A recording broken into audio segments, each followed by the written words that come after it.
Hello प्यारे बच्चों, आज हम कक्षा 6 क्लास 6 हिंदी मल्हार एनसीईआरटी के चैप्टर नंबर 1 मातृभूमि के पीछे जो कविता दी गई है उसे पढ़ेंगे और समझेंगे।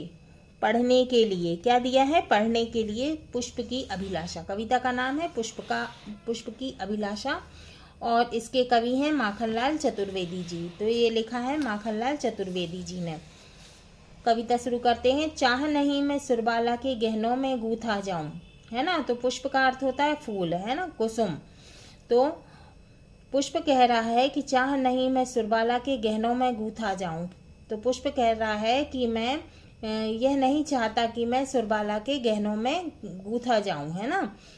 तो सुरबाला का मतलब होता है देव कन्या, ठीक है। सुर का मतलब है देव, बाला का मतलब कन्या, है ना। तो देव कन्या। चाह नहीं प्रेमी माला में विध प्यारी को ललचाऊं। तो पुष्प कह रहा है कि मैं यह भी नहीं चाहता कि प्रेमी माला में गुथ कर किसी प्यारी को ललचाऊं। चाह नहीं सम्राटों के शव पर हे हरि डाला जाऊं। तो पुष्प कह रहा है कि मेरी यह भी चाह नहीं है कि मैं सम्राट माने राजा, है ना, राजाओं के शव पर, है ना, शव पर हे हरि डाला जाऊं। मतलब मैं यह नहीं चाहता कि मुझे किसी सम्राटों के शव पर डाला जाए, मैं यह नहीं चाहता। चाह नहीं देवों के सिर पर चढ़ूं भाग्य पर इठलाऊं।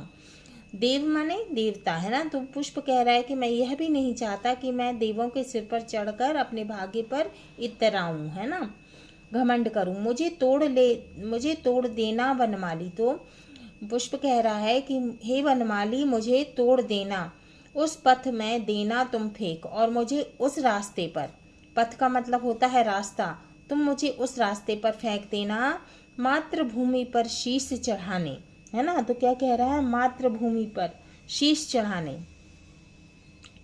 जिस पथ जावे वीर अनेक। तो जिस पथ पर जो अनेक वीर माने जिस रास्ते पर अनेक वीर अपना बलिदान करने जाते हैं, तो हे वनमाली तुम मुझे उस रास्ते पर फेंक देना।